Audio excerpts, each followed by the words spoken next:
Small to medium enterprises are seeing the value and opportunity in embracing sustainable and inclusive business practices.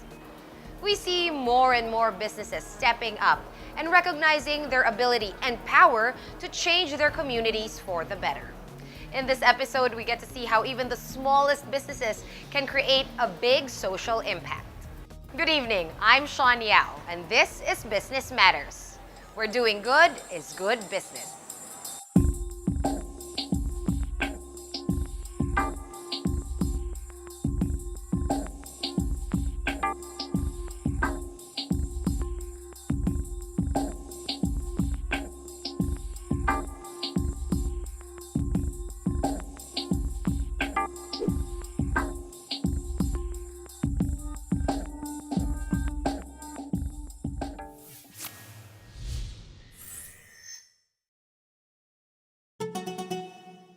The art of hand weaving is one of the most important Filipino crafts handed down from generation to generation. Usually, it's made from indigenous fabrics admired for their sheer beauty, uniqueness, and global appeal. As an ever-resourceful race, this has transformed from a deeply rooted tradition into a source of livelihood. Through the use of recycled cloth and sustainable materials, a group of weavers in Payatas, Quezon City has made a living out of unwanted scraps with the help of the social enterprise footwear brand. The community in Payatas has been tapped by this footwear brand to buy and weave cloth scraps from local shirt factories.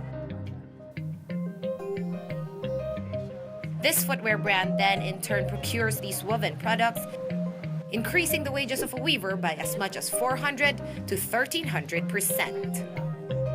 In this community, we met a lot of mothers who lacked opportunities for livelihood, and we also saw a lot of weavers, the ones who weave woven rags for mats, like the floor mats that you buy from the market. So in our case, we not only saw the potential of the material, but also the potential of the mothers in a community.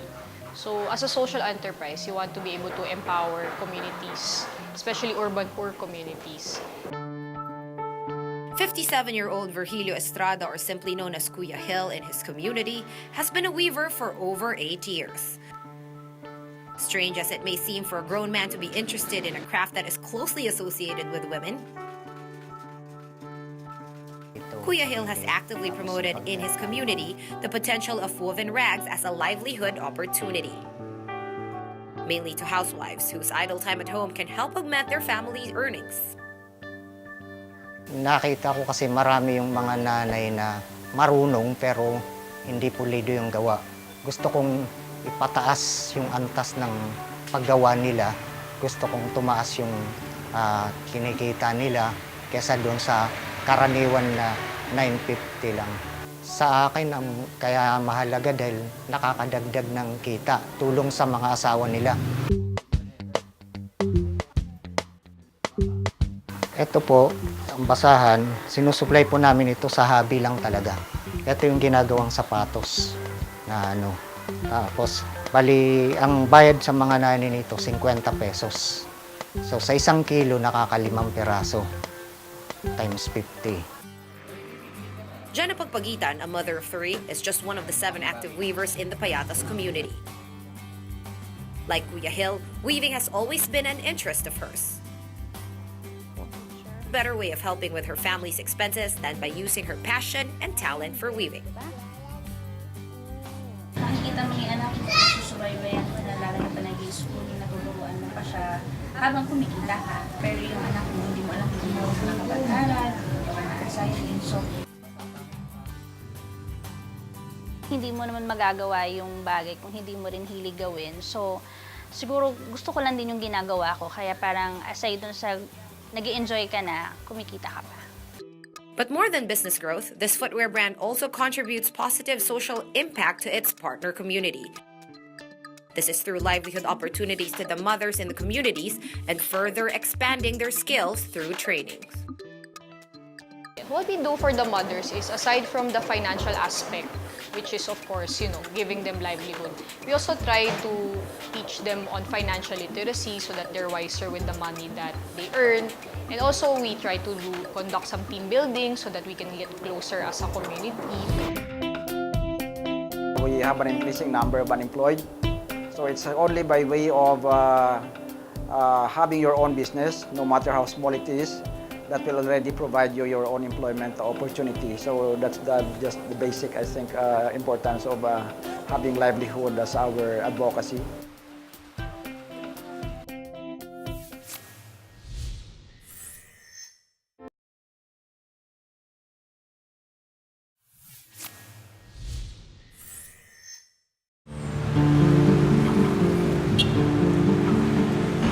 In the last survey conducted April this year by the PSA, or Philippine Statistics Authority,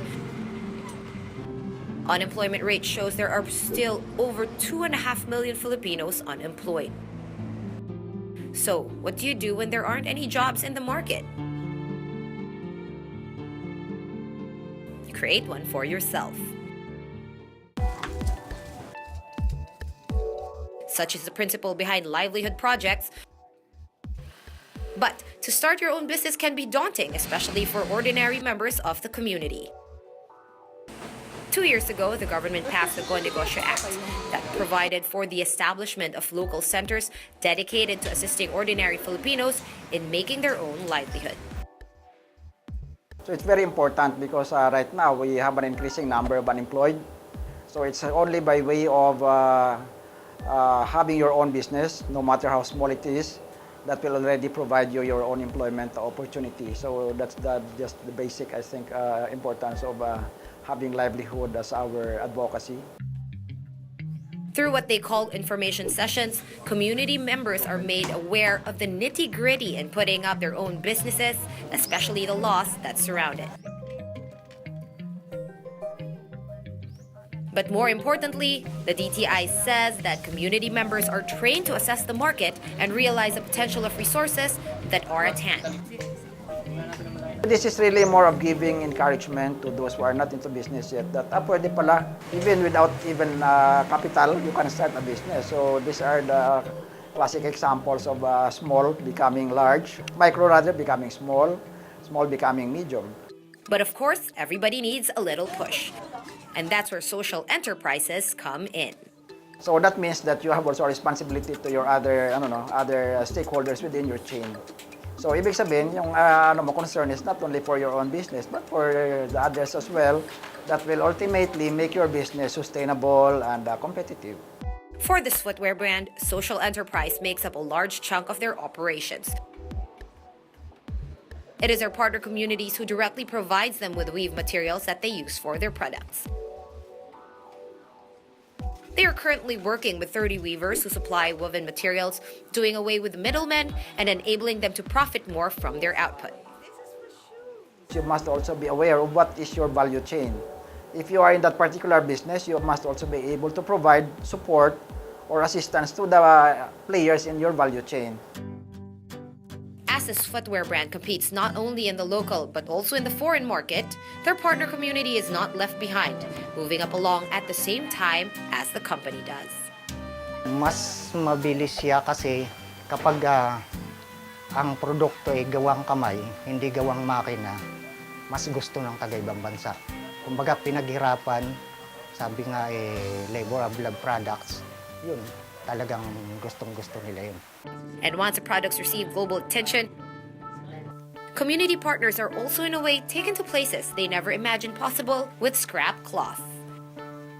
And at the end of the day, that's really the whole point. To create a business that not only lets your ideas soar, but take ordinary people to extraordinary heights and expose them to the possibilities of improving their quality of lives. We're really proud of the product and the story. So we want the story of the brand to complement the quality of the products that we sell. So with that, they can be motivated and likewise also start thinking on the bigger picture, no? How they start the program or the business rather, and how they can expand it.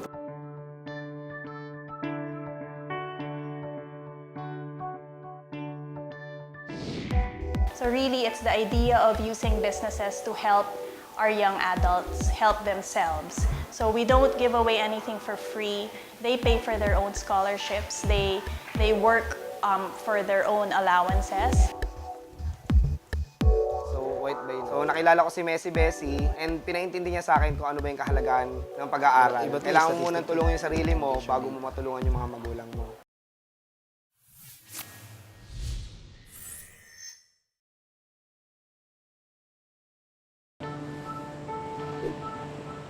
There are countless ways to address social issues, and venturing into commerce is not an exception. Who knew that the simple act of buying organic body wash can help provide education for at-risk youth?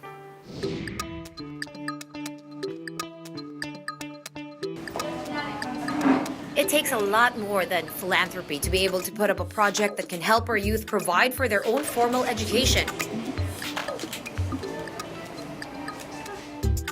But once the proper tools for sustainability are on hand, it suddenly seems like it doesn't take much to make it happen. Messi Bessie started in 2007. It was really born out of the need of providing education and employment for at-risk young adults. You're looking for something that could employ them to give them education, and so that's how Messi Bessie started.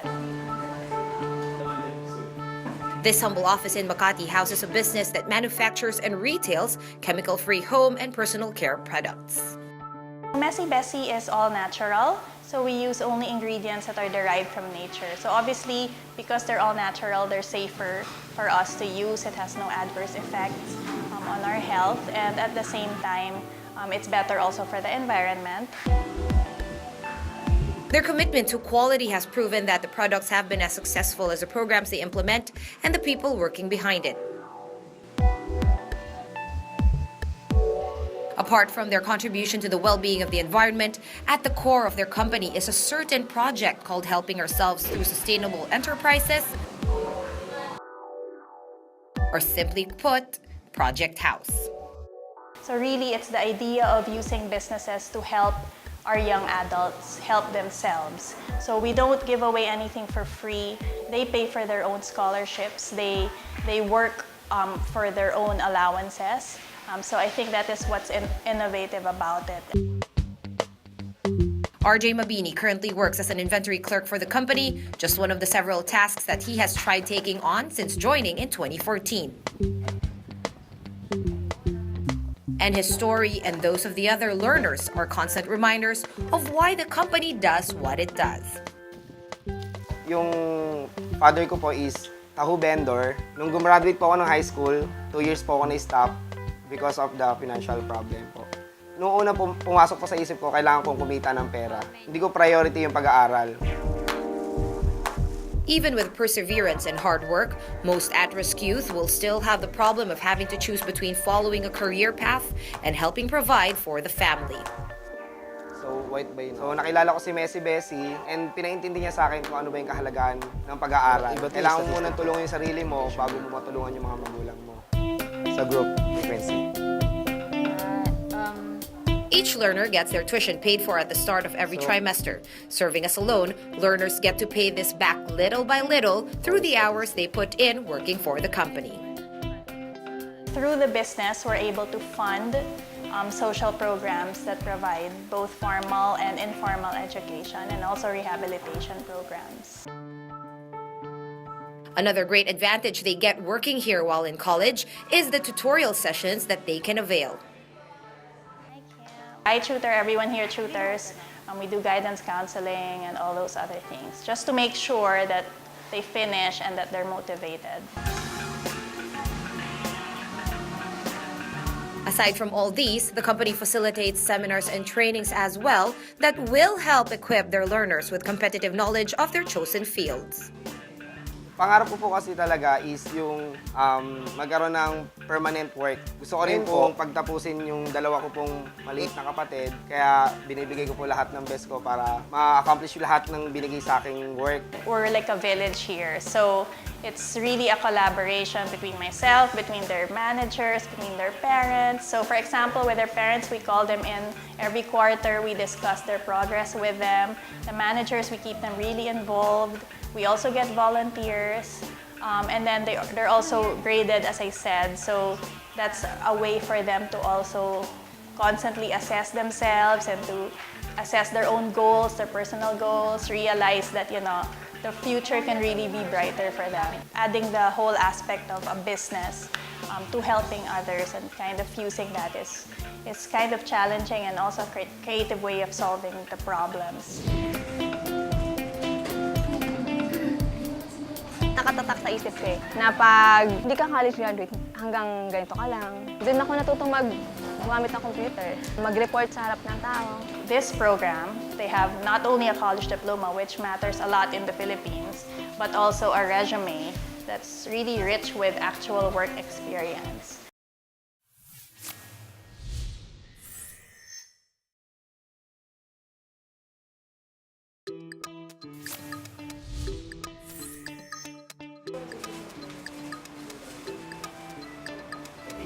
When they get out of this program, they have not only a college diploma, which matters a lot in the Philippines, but also a resume that's really rich with actual work experience.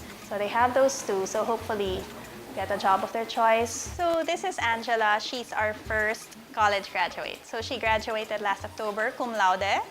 And she had the option of working anywhere she wanted, but she opted to work here. 29-year-old Angela May De La Hero has come a long way since joining the company in 2011. From jumping from one mall to another, working as a contractual sales lady, she is now the company's corporate sales supervisor, a position she never thought she could ever take on. Nakatatak sa isip ko na pag hindi ka college graduate, hanggang ganito ka lang. Doon ako natutong gumamit ng computer, mag-report sa harap ng tao. Ine-enhance yung confidence namin paano humarap sa tao. Angela is the first of 5 kids. She has nothing but gratitude for the family she has and the struggles that they've faced. Ito yung dibo ko, diba? At the tender age of 5, Angela lost her mom while she was giving birth to their youngest due to health complications. Her father had to quit his job, leaving her no choice but to move the city to provide for the family. Starting from scratch in Manila, it wasn't easy for Angela and her family. Minsan, pag ulam namin, laging tuyo, or di kaya toyo at saka mantika. Yung talagang pagtitiis pagtitiis mo sa buhay, talaga naranasan namin yun, na para sa akin, yun yung ayoko na balikan. These experiences have become Angela's motivation to keep moving forward and up. Siyempre, parang gusto kong iparanas naman sa kanila yung maginhawang buhay. So, maayos na bahay, yung hindi tumutulo, mapagbakasyon sila, maranasan nila yung ano ba yung feeling ng, yung hindi mo isipin kung ano yung kakainin mo bukas. So, yung mga medal na to, sa aming lahat yan magkakapatid. So, ang pinaka-memorable na medal para sa akin itong dalawa. Kasi ito yung medal ko nung graduate ako nung high school bilang valedictorian. Every time na nag-aaral ako, talagang ginagalingan ko siya kasi gusto kong umakyat yung parents ko sa stage. Akala ko pangarap ko na lang na pag nag-college ako, sana makakyat ulit yung papa ko sa stage. Angela has become not just the pride of the family, but of the company she works for as well.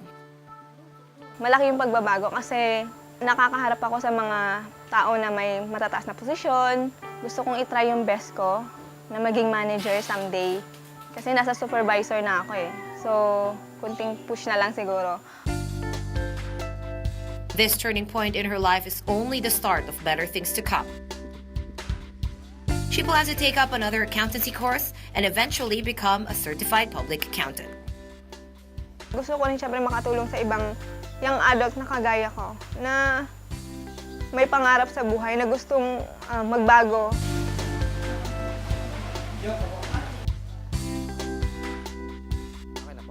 Our bigger goal is to help as many young adults we can the best way we can.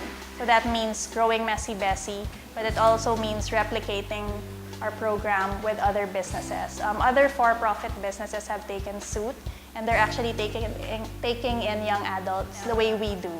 So that's also another way of us of kind of growing our advocacy and our mission.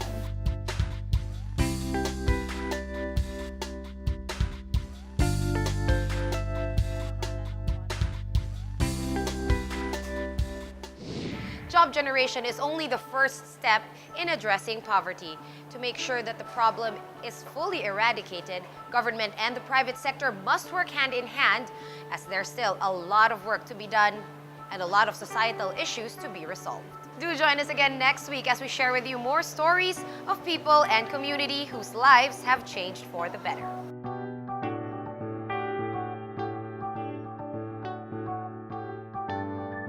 A big thanks to Shangri-La at the Fort Manila. Follow us on Facebook at Business Matters PH or check out our website at www.businessmatters.com.ph. Again, I'm Sean Yao and this is Business Matters, where doing good is good business.